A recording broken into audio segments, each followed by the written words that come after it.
Okay.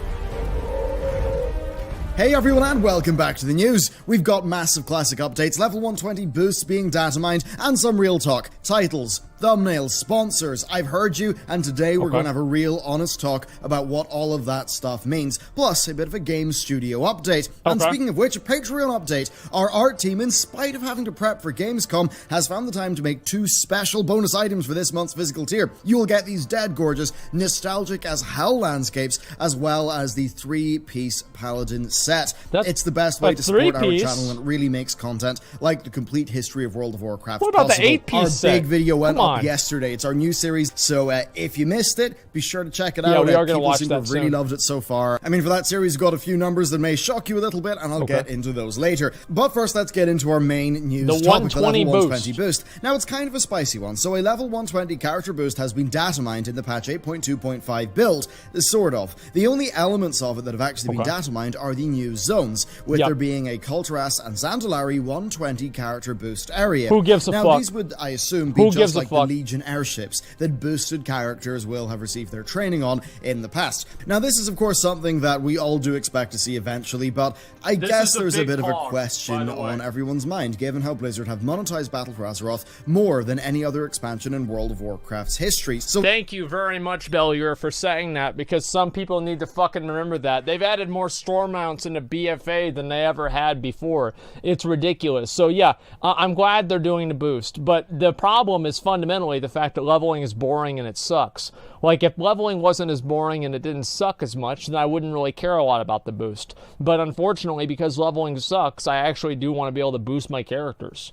If I could click a button and make the boost not happen in the game anymore, I would click that button. But in a world where they exist, I will be taking advantage of them.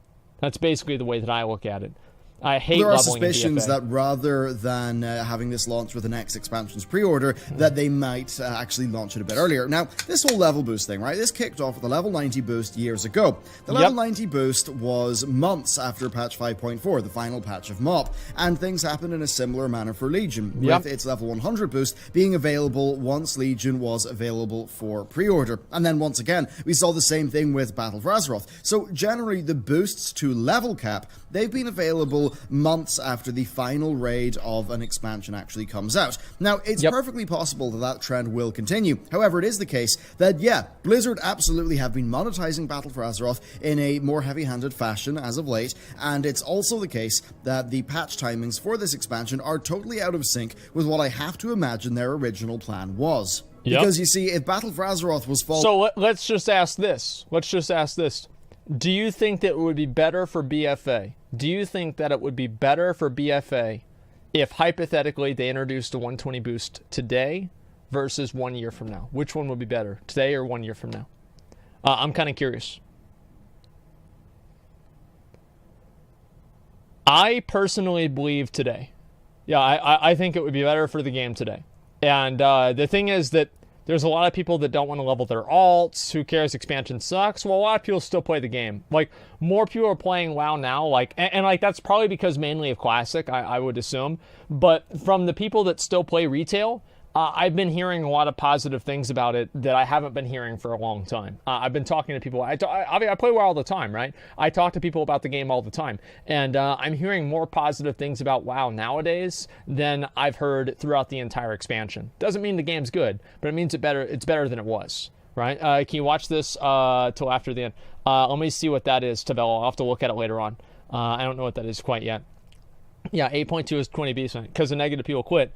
Well, the thing is, like, the negative people, a lot of them did quit, but they still come back and complain about every patch. There are a lot less people complaining about 8.2 than the other patches. I'll definitely say that. Following the timings of Legion's patches, we would be 2 or 3 weeks off the final content patch. 7.3 came out 2 months before BlizzCon, and Antorus unlocked on the 24th of October. Battle for Azeroth pre-order started on the 30th of January the following year, and of course that brought with it the max level character boost. Well, things are really quite different with this expansion. As I covered in this video, we're likely to have the final Battle for Azeroth raid open up on the start of January. This this coming January, with the final content patch either dropping Wow. late November or early December. Now, Wow. if Blizzard's usual expansion plan is to announce it at BlizzCon and then follow it up with a release the next August, then we would be looking at the level boost being on sale closer to the raid than is normal. However, there's another option, and this is one that is fairly in alignment with Blizzard's far heavier monetization of the Battle for Azeroth expansion. They could launch that level boost in 8.2.5 or 8.3. Now, here would be their public thinking about it. BFA launch was a wash. They could even acknowledge that. 8.2 fixed a lot. 8.3 is probably going to be a really brilliant patch. So why not offer a level 120 boost to get people right into the action? Now, that would be their PR sort of announcement for. That's what it would sound like. Of course, having a level cap boost while the level cap is still highly relevant, I imagine that would be a massive moneymaker for them. Now, remember, World of Warcraft is not doing tremendously well based off subscriptions. It's doing tremendously well based off additional purchases. But it is growing in subscriptions.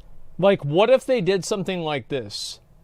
That if you resub to the game for the next patch, they would just give you a 120. They give you a free boost for whatever character.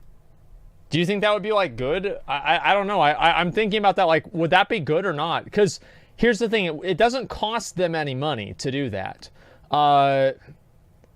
I'd play. They already did that for 110. But what I mean is if they did that before the expansion is over. That's bullshit. I just resubbed. Well, no. What I mean is so if you resub, or if you do sub, if you're currently sub, just give it to fucking everybody.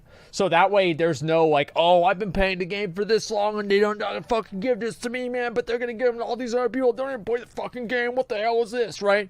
And yeah, obviously that'd piss them off. But if they just said, if you're playing on patch 8.3, boom, you get a boost. And have it be a 20-day thing, a 20-day bonus. So if you are sub to the game within this 20-day period, you get the 120 boost. I honestly think that would probably be really good for the game. And that's lost profit margins, bro? Not necessarily, no. Because the people that probably buy the boosts for their characters, many of them, I would say that a lot of people that buy one boost will probably buy another boost. And if the first boost is going to get them into the game, what if they do that first boost and they don't like the character that they're playing, and then they see another character that they like, and they can boost that one too with the money, right? So you get them coming and going. So I don't think that's the case, because you're giving them money. You're giving them something that costs you no money. They could potentially invest them in the game to give them more money later on.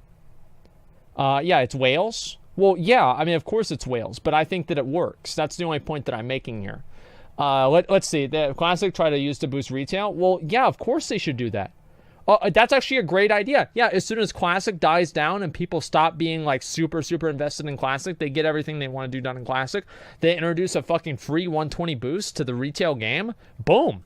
There you fucking go. You're going to have tons of people playing the game then. That would be a great idea. And yes, I do want to say, again, I do not think the boosts are good for the game. But in a world that they are... It's kind of like flying, for example. If I could click a button and remove flying from the game, I would probably click that button. I probably would. But now that flying is in the game, I think that they should use flying to make the game as good as possible and figure out ways to make the game better with flying. And I think that the boosts are in the same way. I look at it from the same context. Free 120 boosts for everybody subbing during the 1 month of Classic? No, I don't think... Oh, maybe, yeah, they could do that. I don't know. There's a lot of different ways. And look, when I say that, it's not just Scuttlebutt. Blizzard PR have sort of said to me, I mean, kind of by omission, but they've said in official communications to me that they wanted me to say that publicly. It's no secret. When I was doing a video on World of Warcraft subscriber numbers back in the day, they told me to tell you that subscriptions are no longer the best sole metric of World of Warcraft's health. And yeah, that does mean... That's a terrible thing to hear. That is a terrible fucking thing to hear. So what does that really mean? People that are paying money for the game, the amount of people that are paying and fundamentally invested in the game is not a good analysis of the health of the game? That's delusional. I'm sorry, but that is delusional. Subscribers are the number one strongest way to determine if the game is healthy or not. Like, what the fuck are you talking about? If Blizzard is still doing that, the whales, well, no, I get it, right? No, I know what you're saying, right? They're saying that the amount of revenue that it makes is what matters, and that has to do with the cash shop. But it's such a terribly disconnected way of looking at creating a product that's supposed to engage people on a massive, widespread level. Because you're not looking at the amount of people you're engaging. It's like, imagine this, right? Imagine if I didn't care about getting a lot of people that were subscribing and watching my stream, but instead of that, I only cared about getting just a few people that would give me a lot of money.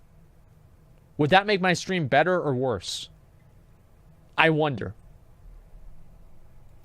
That it's things like the store mounts and the character boosts that are really very relevant to World of Warcraft's health as a product.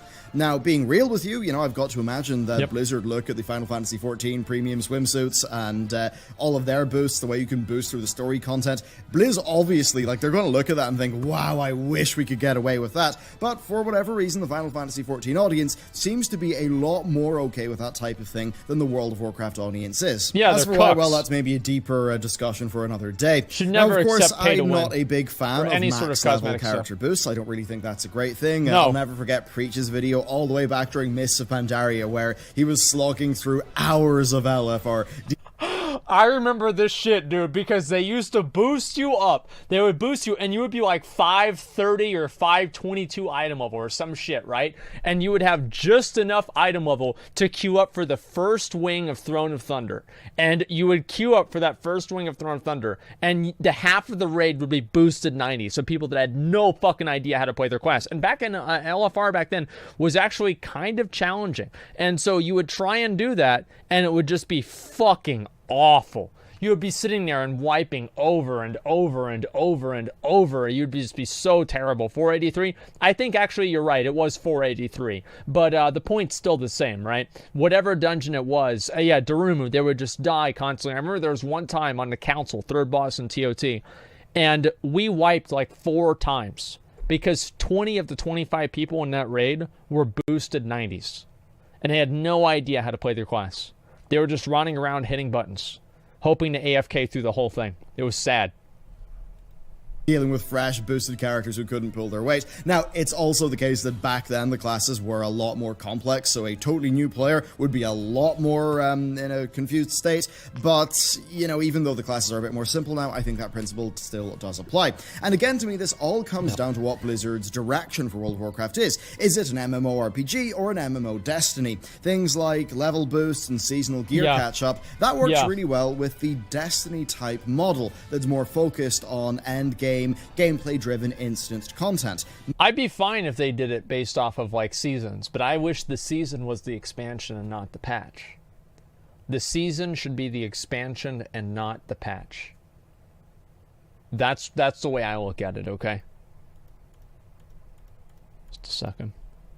Maybe that is what they really think that modern World of Warcraft is, and maybe they think that Classic is coming, so that more traditional role-playing game option will exist. And I suppose I have to wonder, will Blizzard feel more free to push WoW in that kind of modern direction if Classic exists and does well? I mean, it's hard to know, and overall, I think this BlizzCon is going to be so fascinating because we're going to see the core of the new expansion, and man, just after BFA, I'm so keen to see what direction Blizzard takes it with. But next, though, it is time to talk shop. Now, before we get on to sponsorships, titles, and thumbnails, I want to fill you in with my plan. I don't really get an opportunity to, actually just talk openly with you guys because, the way we do videos and I don't stream that much. Well, I haven't streamed in years. So, you probably noticed the job listings that we had. Now, that was crazy. We had over 550 applicants, which just blew our minds. What the fuck? Wow. Overall, we plan to expand the team across both channels to double its current size. Ideally, we want 2 to 3 writers and another editor. On the World of Warcraft side, I want to get our new series being a solid weekly thing,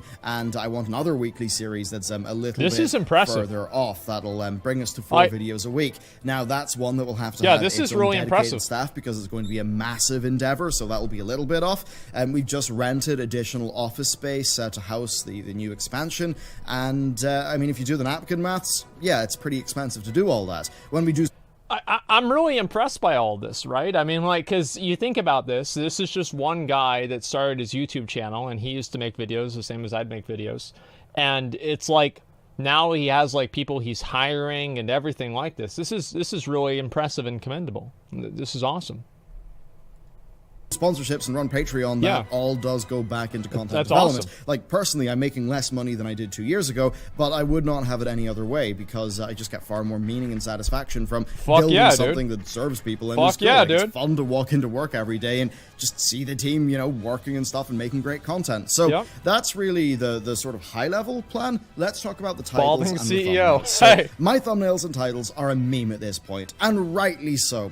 I'm under no illusions as to what I'm doing there. I mean, hell, last PreachCon, Mike had me judging the clickbait thumbnail contest. Now, sure, they're spicy, and I wouldn't be surprised if it was that thumbnail making process that's left me needing glasses. But on the topic of, say, the Party Sync video recently, I agree. The original title there, that was reaching for the stars. It was a bit crazy. We changed that to be a more descriptive one an hour or two after the initial upload, but I would have done that earlier, but I was mid-rewatching Battlestar Galactica, so I didn't see the feedback until a few hours. I tried to watch that show. I hated it. If I could, and I apologize for that. I couldn't get into it, man. Yesterday, we posted the first episode of our complete history of World of Warcraft series, and you'll have noticed a far more, I'd say, dignified thumbnail and title, and I think that's more befitting of that video's nature, and I'm really happy with how it's turned out. But here's the reality of that decision. Just look at this, right? Yeah, it's 9 out of 10. That video's, that's a lot of 9s. I mean, by the numbers, not doing that well. It's a video that'll probably break even or operate at a minor loss, and that is what happens when you don't use a spicy title and thumbnail. And look, and that's fine, by the way. Like, there are certain things where you have to create content. This is like my perspective on it, right? Is it like for IRL streams, for example, if I sat there and just chatting like full screen like this, right? And I sat here and all I did was talk to you guys, I would probably get 3 times as much donations. Like 3 times as much donations. People would donate much more regularly and everything like that. It's the same thing with my gardening streams. I don't get as many donations whenever I do those. Like, I remember I did, like, my gardening stream, and I made, like, I don't know, like, it's, like, less than $50 or something out of the stream, because people just don't donate during IRL streams.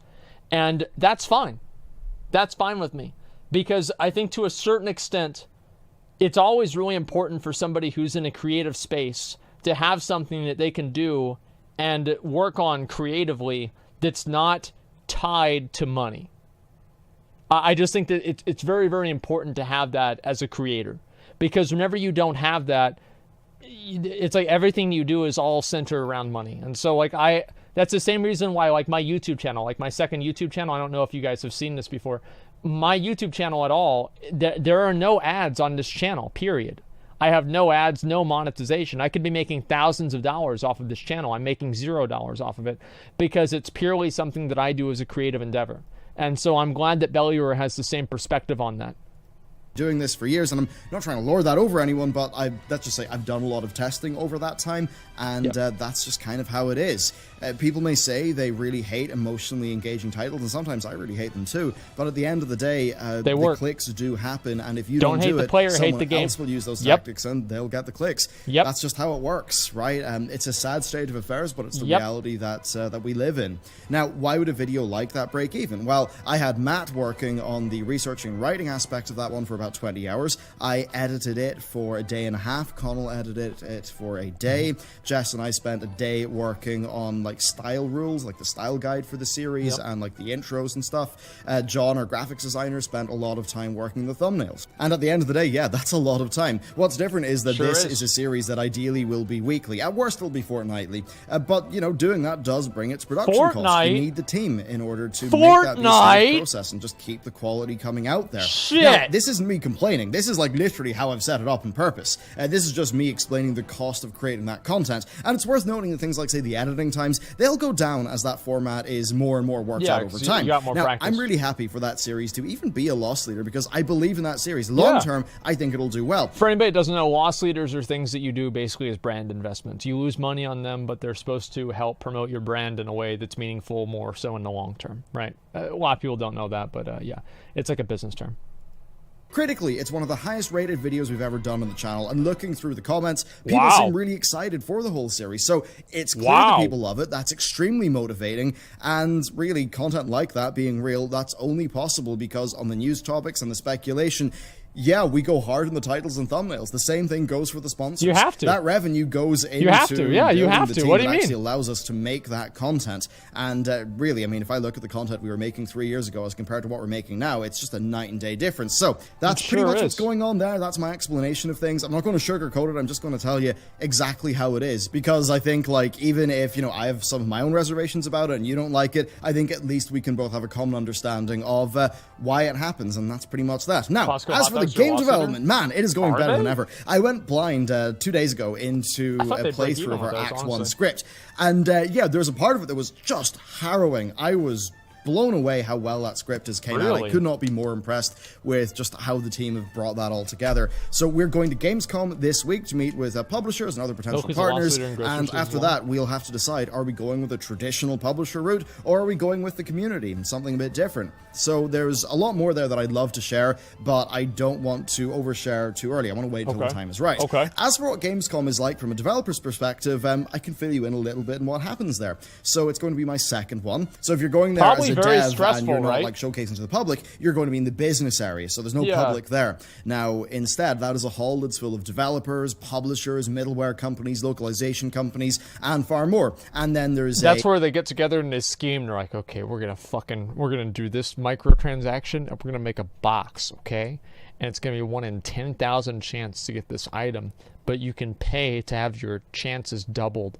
And so it's only 1 in 5,000, but they don't know, right? See, this is, yeah, that's what they do. They sit down there. It's basically all of them planning out how they're going to fucking make all the microtransactions.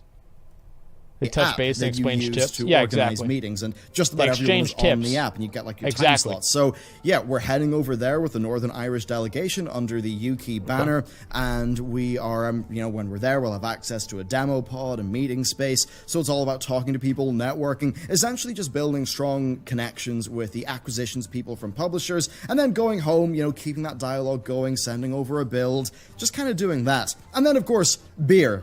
Lots of beer. It's Germany after all, and a surprising amount of the real work gets done in the hotel lobbies and the beer halls. So that's pretty much what, that's just what Gamescom is like, I guess, from a biz dev perspective. Anyway, with that, I thought we'd take some time to talk about Classic, and yeah, I hope you got your name reserved successfully. I owe Mr. GM a lot. He hopped onto Shazrath and he secured my name for me. I was stuck in the login queue. So yeah, thankfully I got that. I'm going to be playing on Shazrath Horde when I get the time with the Preach community, and yeah, just for me, the excitement is really building. But first, let's talk about the news. Blizzard have added additional PvP servers for the US and EU regions, and this actually, well, it almost certainly means that Classic is performing above Blizzard's expectations thus far. But that said, we will have to wait and see how many people actually stick around after the first few weeks. But still, it's good news, because even if 90% of the players were to drop off, we would be left with 10% of a larger than expected pie, which absolutely is a good thing. Now, Blizzard's Classic plan is pretty darn clear. As we covered last week, it's more about re-engaging people with the Warcraft IP than like Classic being a separate product. They're really using Classic to bolster the overall World of Warcraft content offering, and I think what's going to interest me the most is the performance of the phase releases. So let's just say BFA is in its end of expansion content drought. I'll be super keen to see if that's like when Phase 2 comes out, and just how well that will do. Like, will people hop over to Classic in the content drought instead of hopping over to another game? Now, on the topic of Classic performance, a blue post actually warned players of higher than expected queues on full servers, and again, I'm a little bit worried about that. They're receiving greater than expected Classic support, which again is really nice to see. I'm going to be dead keen to see how Classic performs on Twitch after launch. It just has that potential for emergent storytelling and kind of just wacky hijinks and crazy events. So yeah, I think it'll make for extremely engaging stream content, as the beta showed. And man, it'll be crazy. Like, if that is able to get World of Warcraft just on average 2 or 3 places like higher in the Twitch rankings, that could be a lot more eyeballs on the franchise. So it certainly is a very, very interesting time. We've got 8.2.5 in testing, probably coming out September. We've got Classic coming out very soon. We're going to have a massive BlizzCon. Just, you know, we're probably going to have Diablo 4. We maybe will have Overwatch 2. We're probably going to have the next WoW expansion. it's a pretty wild time, isn't it? So let me know what you think about all those news topics. Let me know what you think about our plan for just the operation here. I'd love to hear your take on that, so let me know down below. And of course, if you're interested in the special thing we've got going on this month for Patreon, you can check out that link down below as well. Thank you very much for watching this video. Thank you very much for your support on yesterday's video as well. All of your comments have been super heartening. And if you've not checked it out, well, people seem to like it. There we go, dude. Doing that. Anyway, cheers. I'll see you next time. Yeah, think about that, dude. WoW with open world voice chat. What a beautiful world that would be. Yeah, I'm fucking amazing, man. If I found spice and thumbnails, I have no problem with it because I know what your content is like. Yeah, I mean, the thing that people like complain about clickbait, the issue that I have, all right, so for clickbait, what do I dislike about clickbait? I dislike clickbait whenever it does not accurately represent the content that is being shown. That's what I don't like. Everything else besides that, I'm okay with. So if, like, let's say it's manipulative, well, the thing is like advertising fundamentally is manipulative, right? I mean, you ever think about that? Advertising is fundamentally manipulative. It's not about if it's manipulative. I think deceptive is a problem. Things that are deceptive are bad. Things that are, you know, trying to get you to get into like watching, you know, something or clicking on a video or something like that. Yeah, like your title sometimes. Well, yeah, of course. Like, of course I want to make a title that's going to engage people, right? Like, of course I want to say like, yeah, this is what we're going to do. Like, yeah, and like put things in a way to make people excited to watch the stream. Like, duh. I mean, who wouldn't do that? Don't hate the player, hate the game. It's like tax evasion versus tax avoidance. Yeah, I don't know about that. Like, maybe not, okay?